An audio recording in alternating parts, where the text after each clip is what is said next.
Bienvenue sur Maman Boss, le premier podcast collectif qui traite du sujet carrière et maternité. Disponible 3 mardis par mois sur toutes les plateformes d'écoute et sur le site mamanboss.fr.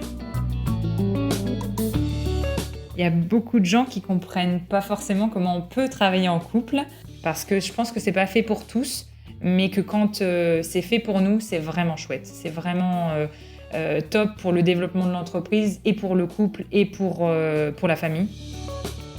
Dans cette saison 4, consacrée à l'entrepreneuriat, nous allons explorer toutes les facettes du sujet pour comprendre ce que signifie vraiment être une maman boss aujourd'hui. Quelle est la réalité de la place des mères dans le monde du travail et quelle est leur relation à l'entrepreneuriat. Je suis Marie, fondatrice du collectif, et vous écoutez Maman Boss, un espace de parole libre et bienveillant pour montrer comment et pourquoi la maternité impacte nos vies professionnelles. Aujourd'hui, vous allez découvrir le parcours de Cécile, qui entreprend en famille et plus précisément en couple. Très jeune, dès ses études, Cécile a eu envie d'entreprendre. Et elle a rallié son conjoint à cette envie. Ensemble, ils ont créé La Minuterie, une conciergerie d'entreprise qu'ils co-dirigent depuis plus de 10 ans. 2 enfants sont venus agrandir la famille et ont évidemment rebattu les cartes de la vie de maman boss de Cécile. Comment on gère sa vie de couple et de famille quand son associé est aussi son mari et le père de ses enfants ? Comment on cloisonne, ou pas, sa vie pro et sa vie perso ? Comment s'organiser pour faire coexister sa vie de maman et sa vie de boss ? Autant de sujets abordés dans cette conversation passionnante avec Cécile. Bonne écoute !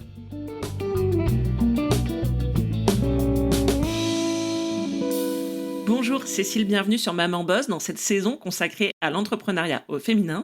Pour commencer, est-ce que tu peux nous dire de qui tu es la maman et dans quoi tu bosses ? Bonjour à tous, merci pour l'invitation Marie.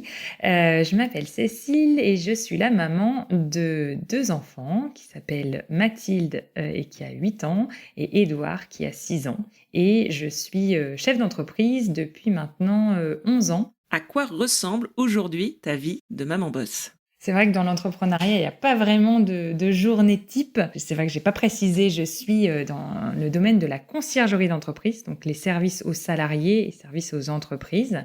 On rend service sur le lieu de travail directement des collaborateurs et les prestations qu'on peut offrir, c'est du pressing, de la cordonnerie, du repassage, etc. Donc, on pourrait croire que mon quotidien, c'est d'aller rendre ces services, mais non, du coup, on est 70 en France, donc moi, je m'occupe plutôt de la gestion de cette entreprise, de la communication, du marketing, et mon associé et mari s'occupe de la partie commerciale, financière, juridique de l'entreprise, et puis on gère la stratégie ensemble. Donc mon quotidien, c'est vraiment différent chaque jour. J'essaye d'avoir des blocs-temps que je me mets dans mon agenda en fonction des thèmes et les rendez-vous notamment. Par exemple, aujourd'hui, le podcast Maman Boss va être en bloc-temps dans mon agenda.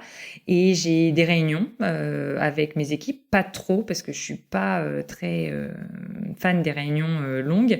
Donc j'ai plutôt des petits créneaux de 30 minutes quand j'ai besoin. Et après, sinon, j'ai aussi beaucoup de blocs-temps disponibles pour échanger avec mes équipes et gérer les imprévus, voilà, et également des blocs-temps pour mes clients, pour la gestion de contenu, pour la communication, on en a parlé un petit peu. J'aime bien être dans l'opérationnel encore aujourd'hui alors qu'on est 70, donc j'aime bien encore faire des choses moi-même et pas tout déléguer. Alors, est-ce que justement cette gestion de l'agenda, c'est quelque chose de très important dans ta vie d'entrepreneur et aussi un outil très important dans ta vie de maman ? Ouais, tu as tout à fait bien compris. En effet, mon agenda, c'est hyper clé dans mon organisation et j'ai des couleurs. En fait, j'ai mis des couleurs pour mes blocs-temps réunions, donc qui ne bougent pas. Les choses répétitives qui reviennent toutes les semaines, c'est l'avantage. Donc moi, je travaille avec Google Agenda et du coup, toutes les semaines, j'ai les mêmes tâches qui reviennent.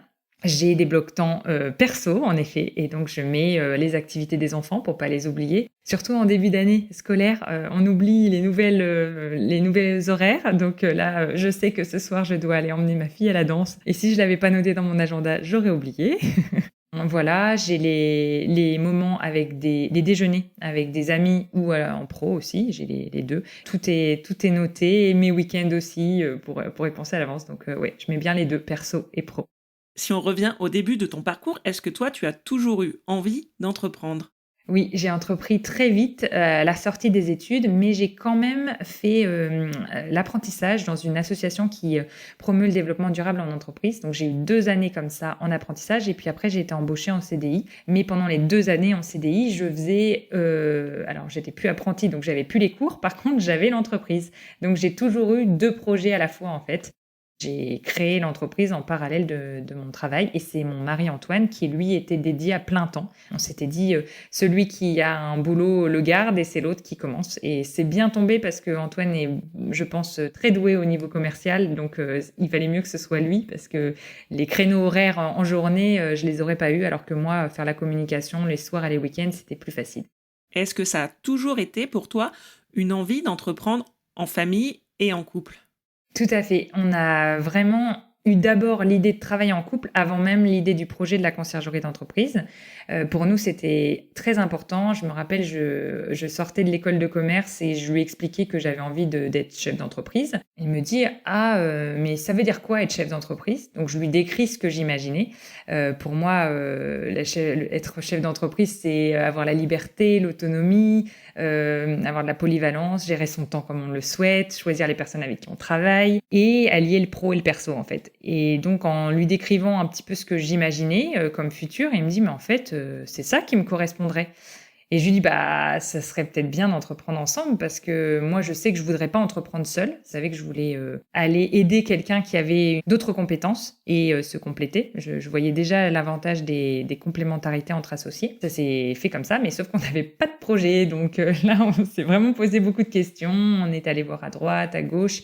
Ça tournait beaucoup autour de l'intermédiation, pas mal autour de l'art aussi, mais on ne voyait pas trop. Et comme nous, c'était un projet qui devait être rentable économiquement, on allait mettre tous les œufs dans le même panier, il fallait qu'on trouve des solutions. Et donc, on a eu cette idée de conciergerie d'entreprise qui nous a été donnée par la CCI, la Chambre de commerce et d'industrie du Havre, puisque nous, on est basé au Havre. Et alors, ça te vient d'où, toi, cette envie d'entreprendre très jeune et a fortiori d'entreprendre en couple? Alors, c'est une bonne question. Je suis dans une famille d'entrepreneurs. J'ai eu mes grands-parents qui étaient dans l'industrie textile dans le Nord. Et après, mes parents, mon père est pas un entrepreneur, voilà, c'est pas trop son truc. Il est plutôt, lui, issu d'une famille où c'était dans l'éducation, donc pas forcément dans ce domaine-là. Par contre, ma mère, elle, avait envie de créer et quand on était tout petit, elle avait commencé une entreprise où mon père devait être associé, mais il devait juste gérer, faire la partie financière avec voilà ses connaissances. Et ils ont arrêté très rapidement parce que mon père a eu une autre proposition dans le sud de la France et donc elle se voyait pas refaire toute la clientèle. Donc elle avait déjà 2 enfants, puis arrivée dans le sud en plus elle a eu mes 2 sœurs jumelles. Donc on était 4 d'un coup et voilà elle a décidé de mettre en pause cette entreprise qu'elle n'a pas repris plus tard. Et est-ce que la dimension financière, c'est quelque chose qui a beaucoup pesé dans votre décision et dans vos réflexions? C'est quelque chose à laquelle on a beaucoup réfléchi. C'était très important pour nous de pas être sur un modèle start-up où on cherche pas forcément la rentabilité. On était vraiment sur une entreprise pérenne où le but c'était qu'on puisse gagner de l'argent mais en vivre. Il fallait qu'on puisse en vivre. Donc c'est pour ça que j'ai travaillé en parallèle de l'entreprise, du projet d'entreprise pendant 2 ans. Et c'est au moment où on a vu que lui pouvait se payer, que moi j'avais eu la chance d'avoir une rupture conventionnelle et que du coup j'avais encore 2 ans de visibilité qu'on s'est lancé. Et pareil, sans doute tu vas poser la question par rapport aux enfants, mais ça aussi c'est réfléchi au niveau du moment où on arrive et tout est un peu calculé. C'est vrai que c'est peut-être une des formations professionnelles ou personnelles. On va dire que peut-être que dès le début, j'aime bien organiser les choses. Donc voilà. Et alors, la question de l'arrivée des enfants quand on entreprend en couple, ça se pose comment? Comment vous avez abordé ce sujet-là avec ton associé qui est aussi ton mari? Oui, c'est vrai que ça se pose, mais peut-être différemment quand même puisque on est 2 dans l'aventure, donc on va vivre les mêmes choses à peu près au même moment. Donc la première grossesse que j'ai eue est arrivée en fait, pile au moment où j'ai arrêté le travail dans l'association. C'était un peu calculé, j'essayais, mais voilà, je pense que je suis pas tombée enceinte tout de suite. Ça a dû mettre 3 mois, hein, c'était très rapide, mais je pense qu'il a fallu les 3 mois parce que de toute façon, j'étais pas prête avant. Et puis, j'ai la chance que l'accouchement donc se passe le premier jour de mon congé maternité d'indépendante. donc presque 3 semaines du coup avant le terme. Mais il a fallu que ce soit le jour où, ok, ça y est, j'ai tout bouclé, et elle est arrivée. Donc fin mai 2015, on arrivait aux 3 ans de l'entreprise. 3 ans de l'entreprise où on savait que voilà, elle était pérenne, elle était stable. On avait les premiers franchisés, puisque donc la conciergerie d'entreprise, on est 70, mais une partie en franchise, une partie en succursale. Et donc, je voulais que pour que ça gêne le moins notre activité, comme on suit le cycle des entreprises, l'été, c'est plutôt calme. Et donc, là, j'ai eu la chance de pouvoir accoucher fin mai, ce qui fait que j'ai pu reprendre un tout petit peu le travail, mais avec ma fille qui était toute petite au mois de juillet. Je pense mi-juin, j'ai commencé à au moins m'informer. Et puis en juillet, j'ai dû travailler quelques heures par jour. Et après, on est parti 3 semaines en vacances. Et je l'ai mise à la crèche du coup début septembre. Mais assez peu d'heures. Enfin, j'ai choisi, j'avais la chance d'avoir une petite fille qui dormait quand même en journée, qui était facile. Et donc, j'avais seulement mis 24 heures. Maintenant, je me dis, mais comment j'ai fait? Mais ouais, je l'avais assez peu mise. Et puis, j'avais la chance aussi d'avoir des grands-parents qui étaient à ce moment-là disponibles, qui nous la prenaient régulièrement le vendredi. Ils la gardaient à dormir et nous, on avait la possibilité d'avoir un peu un temps pour deux, parce que ça, c'est aussi très important. Et est-ce que votre équilibre personnel, notamment par exemple la répartition des tâches, sont des sujets que vous avez re-questionnés à l'arrivée des enfants?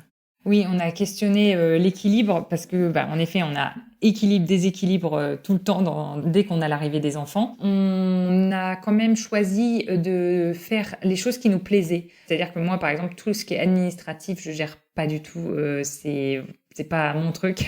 Par contre, j'étais quand même un petit peu maman poule. J'ai allaité 11 mois mes 2 enfants. Enfin voilà, j'avais envie d'avoir cette relation très forte. J'aime bien les bébés, ce qui est moins le cas de mon conjoint où ça lui parle moins. Donc, on a plutôt fait au moment où on était le plus en phase avec les différentes choses.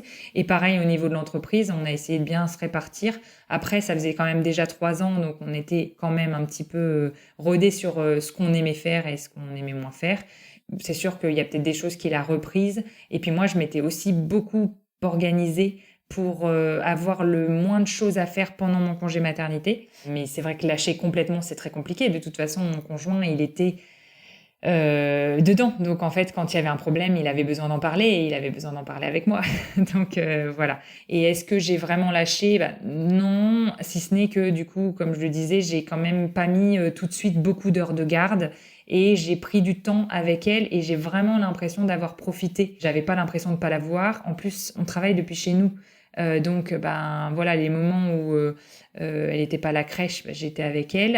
Alors, soit elle dormait, soit elle était là, mais éveillée. Et voilà, je pouvais travailler à côté d'elle de façon sereine. Je faisais pas les rendez-vous, évidemment, mais comme je l'ai dit, je travaille avec un agenda. Donc, moment où elle n'est pas là, hop, je place tous les rendez-vous. Et moment où elle est là, je place des moments où je pourrais m'organiser plus facilement. Il y a un sujet que j'aimerais que l'on aborde, c'est la question de la séparation des espaces. Comment vous vous organisez pour travailler dans une maison qui est à la fois votre lieu de travail et aussi votre lieu de vie de famille? Il y en a beaucoup qui comprennent pas comment on peut faire pour travailler depuis chez nous, mais nous, ça nous apporte une liberté. On travaille aux heures qu'on veut, au moment qu'on veut. Donc, je peux aller chercher mes enfants à l'école et revenir. Moi, ça me semble pas trop tôt. Alors, je vais pas les chercher à 4h30 parce que pour le coup, là, ça serait vraiment trop tôt. Mais le périscolaire se terminant à 18h, si jamais j'ai vraiment besoin de reprendre après, j'essaye de moins le faire aujourd'hui, mais je peux faire une petite mission comme ça. Je suis en constant apprentissage ou parfois au téléphone. Quand on est au téléphone chez soi, on peut vider, alors pas la machine à laver la vaisselle, mais par contre le sèche-linge ou voilà, tout ça, on peut arriver à faire plus facilement. Ça offre une telle flexibilité et du coup, on peut être très productif en un minimum de temps, entre guillemets. J'ai pas les transports, donc je dois pas je dois conduire les enfants évidemment à la crèche et à l'école. Moi, ça me fait gagner beaucoup de temps et mon conjoint aussi. Et on s'organise vraiment comme on veut. On n'a pas de compte à rendre, entre guillemets. Et ça, c'est une liberté que moi, j'apprécie énormément. Par rapport à l'envie de liberté, de souplesse et de flexibilité qui t'animait quand tu étais plus jeune et qui t'a donné envie d'entreprendre, est-ce que ce sont des sujets sur lesquels tu travailles ou peut-être des notions que tu cultives aujourd'hui dans ton quotidien d'entrepreneur? Elle se cultive, c'est un mot très adapté, je trouve. C'est-à-dire qu'en fait, il faut arriver à s'autoriser les choses. Il faut se rappeler pourquoi on l'a fait. Et donc, si c'est un des moteurs, c'était la liberté, il faut pas aller s'enfermer. Tout le monde prend des locaux, on n'en voulait pas. À un moment, avant le Covid, on a failli en acheter. Et puis, on s'est rendu compte pendant le Covid qu'en fait, ça nous correspondait pas. Alors, c'était compliqué avec les enfants pendant le Covid de les avoir à la maison, mais en temps normal, on les a pas. Et donc, du coup, rester chez nous, avoir un bureau, évidemment, on a un bureau dédié où on est tous les deux. On voit les collaborateurs quand nous le décidons et pas l'inverse. Donc, on n'est pas à devoir avoir la porte ouverte tout le temps. Alors, évidemment, ils peuvent nous téléphoner à tout moment. On est très réactifs. Mais du coup, c'est nous qui décidons du temps, comment on veut le répartir et quand on veut l'allouer. Donc, moi, non, ce rêve, il est quand même réalité pour moi. Après, c'est peut-être sur d'autres sujets où... En effet, c'est les montagnes russes de l'entrepreneuriat où là, j'étais pas forcément préparée. Je pensais pas que c'était aussi dur à des moments, les waouh et puis après les downs où on est vraiment pas bien parce qu'on a appris une mauvaise nouvelle et c'est plus ça, je pense, que l'organisation. Par contre, la liberté de s'organiser comme on veut. Hier, j'avais une réunion stratégique RH avec deux de mes collaboratrices où on se voit tous les trimestres et il faisait beau, on est au Havre, on est près de la mer. Et au lieu d'aller faire la réunion dans la salle où on était censé la faire, eh ben on a décidé d'aller marcher jusqu'à la mer. Et c'était super chouette parce que finalement, on peut se l'autoriser. Voilà, il n'y a pas besoin de se mettre des limites. Normalement aussi, alors on le fait un peu moins récemment parce que par rapport au sport qu'on fait en dehors, on a moins le temps. Mais avec Antoine, normalement, on faisait nos réunions trottinettes. On parlait, mais en mouvement. Et moi, je sais que le mouvement me fait du bien pour la réflexion. Voilà, on va essayer de faire les choses comme on le sent et comme on en a envie, plutôt que de s'imposer des choses où on n'a pas besoin de se les imposer, en fait. C'est plutôt la société ou ce qu'on pense être bon, alors que ça ne l'est pas forcément pour nous, en tout cas. Compte tenu du fait que vous avez une petite expérience en tant que salarié, comment est-ce que toi, tu as géré le fait de devenir à ton tour l'employeur d'autres personnes ? Je pense qu'il y a une partie où c'est peut-être un peu en moi, je suis l'aînée du coup des 4 enfants, donc j'aime, si mes sœurs écoutent ce podcast et même mon frère, ils savent que voilà, j'aimais bien quand même commander et j'aimais bien diriger, donc déjà cette expérience-là entre guillemets. Au niveau des enfants, j'ai fait beaucoup de babysitting, donc c'est pareil, c'est pas du management, mais quand même il faut beaucoup de patience. J'ai fait des expériences à l'international aussi. J'ai fait beaucoup de stages, j'ai essayé de travailler quand même. Mais c'est venu progressivement. L'avantage, c'est comme on a créé notre entreprise et on ne l'a pas acheté avec 70 personnes, on a commencé à 2. Le plus dur, ça a été l'embauche de la première collaboratrice. Ça a été extrêmement difficile parce qu'on s'est dit, ah là, on passe à une autre échelle.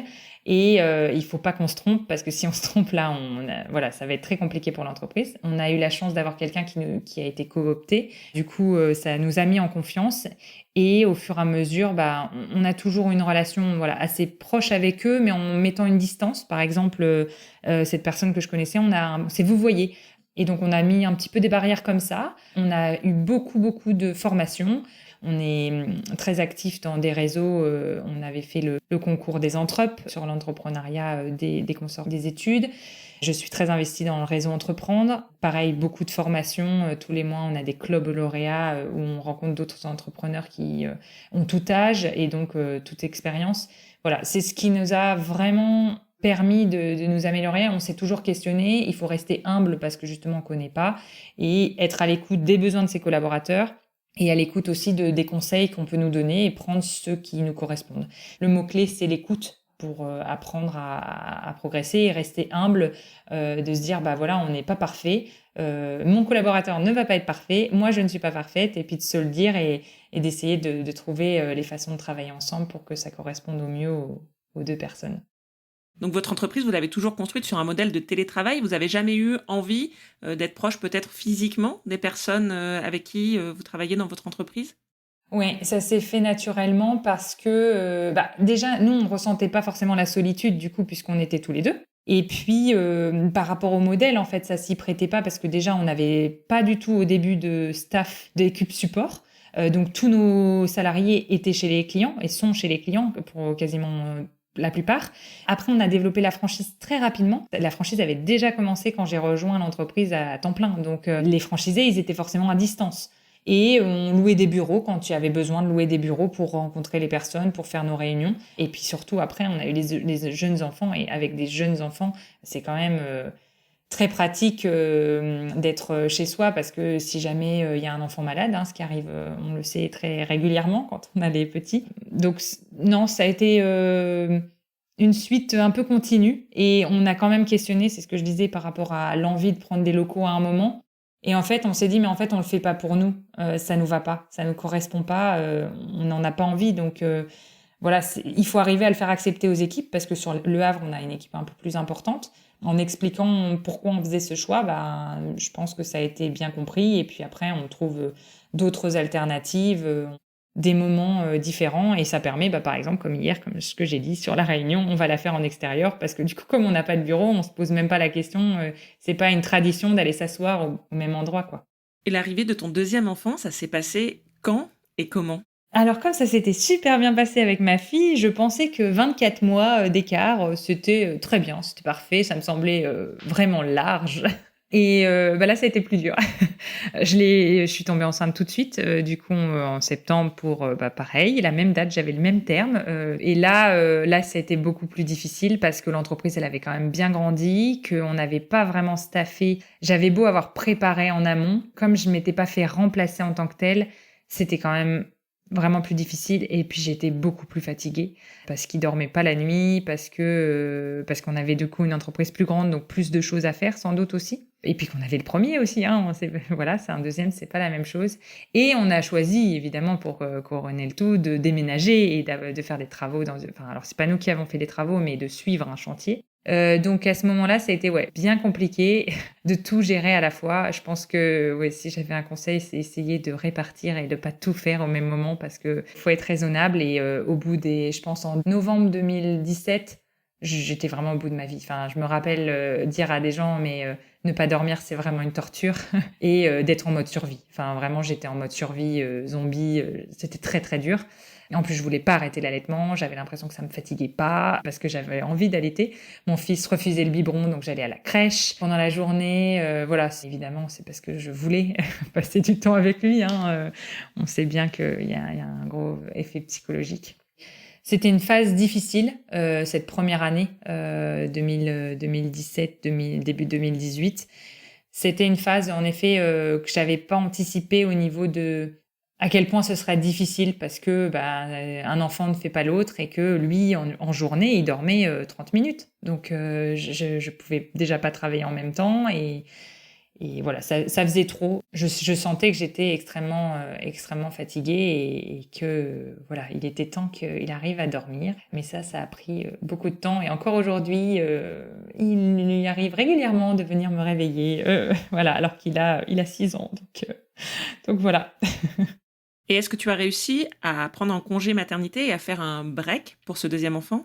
Je pense que j'ai fait à peu près la même chose que pour Mathilde, mais que comme on était plus nombreux et que j'avais pas forcément trouvé quelqu'un pour me seconder, à part Antoine, mon mari associé, ça faisait trop. Et je pense comme on avait en effet l'intégration de pas mal de franchisés à ce moment-là, c'était compliqué. Et donc, je dirais que finalement, ça s'est moins bien passé alors que je pensais, on aurait pu croire que comme j'avais l'expérience de la première, ça serait plus facile, mais non. Après, par contre, que je disais à des amis qui étaient enceintes, l'avantage c'est que ça permet quand même de structurer l'entreprise. Donc à chaque fois, on met des process en place, on met des choses.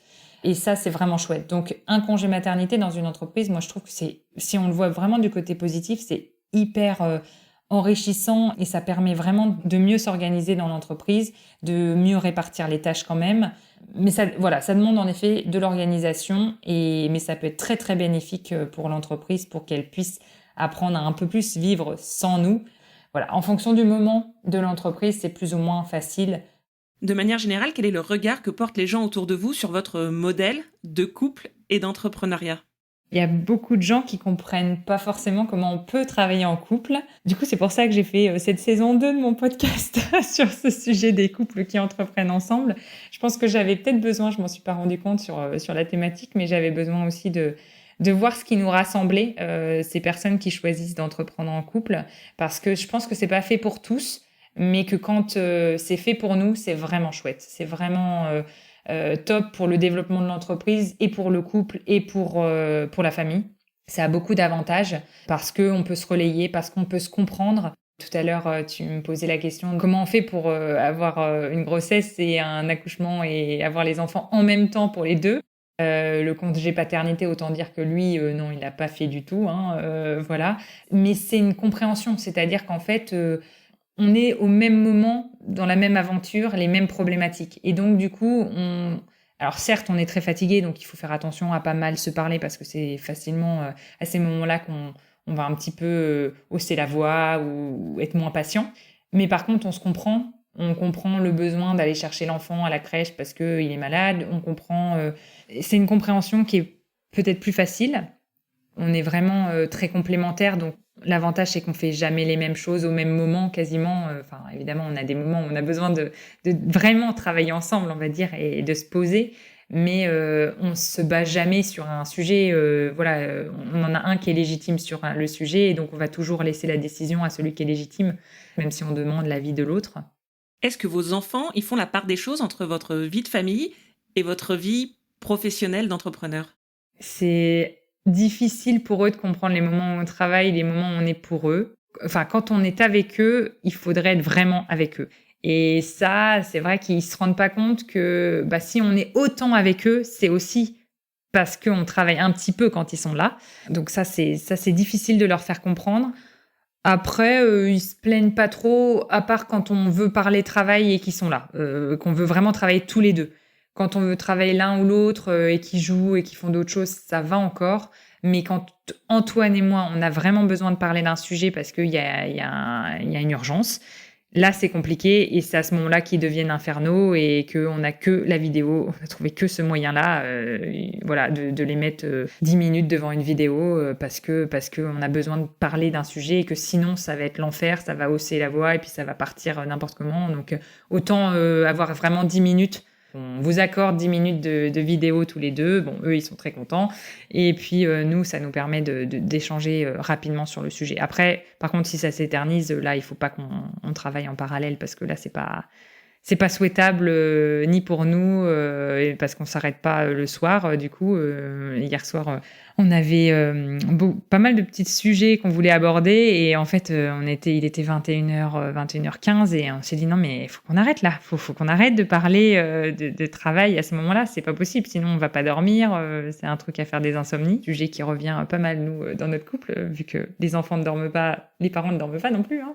Concrètement, quelle est votre organisation en termes de temps et d'horaire et est-ce que ce sont des sujets qui ont évolué au fil de vos 11 années d'entrepreneuriat? Tout à fait. Le rythme, il change même pas que en fonction des années, il change en fonction des saisons aussi. Ça va être pour moi plus difficile les week-ends d'hiver quand j'ai du travail.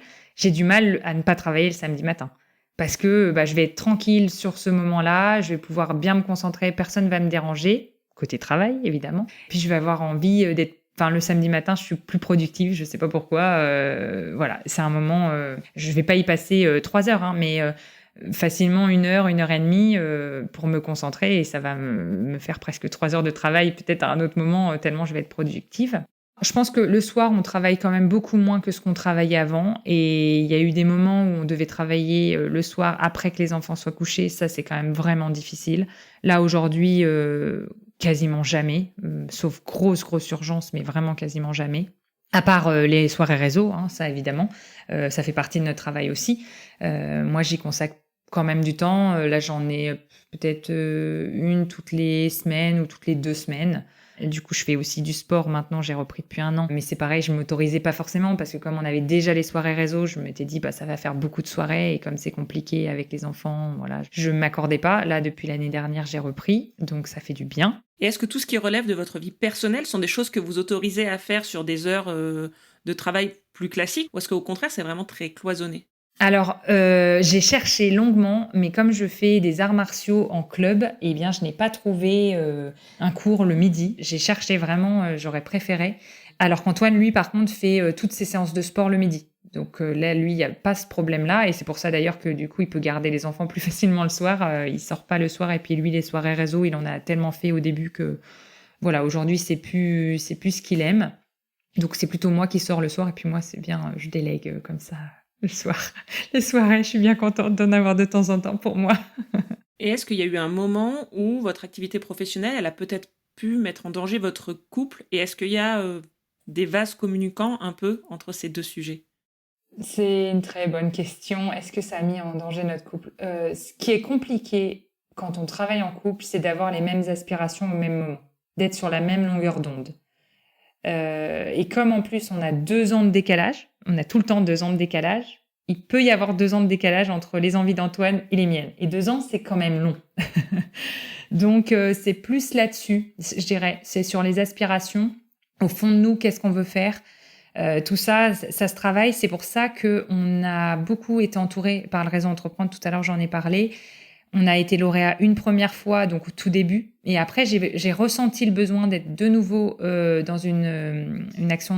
Donc, on a fait lauréat booster. Parce que, outre les clubs lauréats où on apprend, on a aussi des accompagnateurs. Et donc, tous les 2 mois, on voyait 3 personnes. Après, ça s'est transformé. Il n'y a eu plus que 2 personnes qui, aujourd'hui, on a beau être sortis de cet accompagnement, nous suivent toujours et nous ont fait énormément de bien pour qu'on puisse parler de nos besoins de l'entreprise, mais finalement aussi du couple. Et pour moi, c'était un peu une thérapie de couple aussi quand on allait les voir, parce qu'il y a des moments, Antoine, il râlait sur des choses avec moi, et devant eux, il disait des choses positives. J'étais là, t'exagères quand même.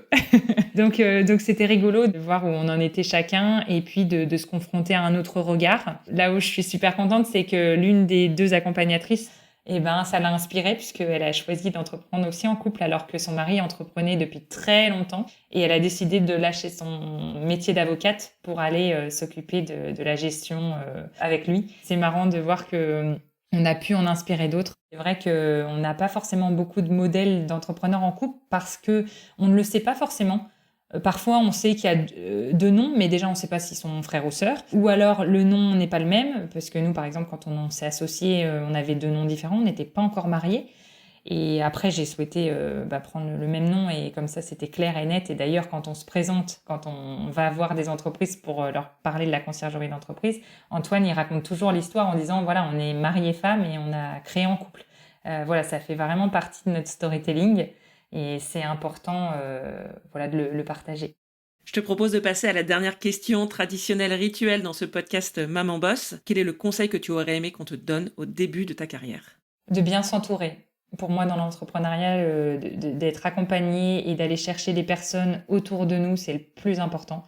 Parce que entreprendre seul, qu'on ait des associés ou pas d'associés, c'est vraiment difficile. Il faut énormément de persévérance. Ça c'est peut-être le deuxième, c'est être entouré, et puis deuxième, la persévérance, parce que ça se fait pas du jour au lendemain. Il faut prendre le temps, et c'est même mieux d'ailleurs que ça se fasse pas du jour au lendemain, parce que ceux qui subissent une très grande croissance, c'est aussi très compliqué à gérer. Mais si on sent que c'est fait pour nous et qu'on y croit dur comme fer, se faire accompagner et persévérer, ce serait vraiment les 2 conseils que j'aurais. C'est déjà la fin de cet épisode de Maman Boss et je remercie Cécile d'avoir partagé son temps, son expérience et ses enseignements avec nous. Comme elle, je pense que l'entrepreneuriat en couple est une aventure passionnante, mais n'est pas forcément adaptée à tout le monde. Et j'aimerais bien avoir vos avis sur le sujet. Alors rendez-vous sur Instagram, @mamanbosslepodcast, ou sur le blog, si vous êtes moins à l'aise avec les réseaux sociaux, sur mamanboss.fr, pour prolonger cette conversation et pour que l'on échange ensemble sur ce sujet. Si vous avez aimé cet épisode, partagez-le à vos amis, vos collègues, à toutes celles qui cherchent une source d'inspiration pour leur propre parcours entrepreneurial. Je vous dis à très vite pour un nouvel épisode et d'ici là, Maman Boss!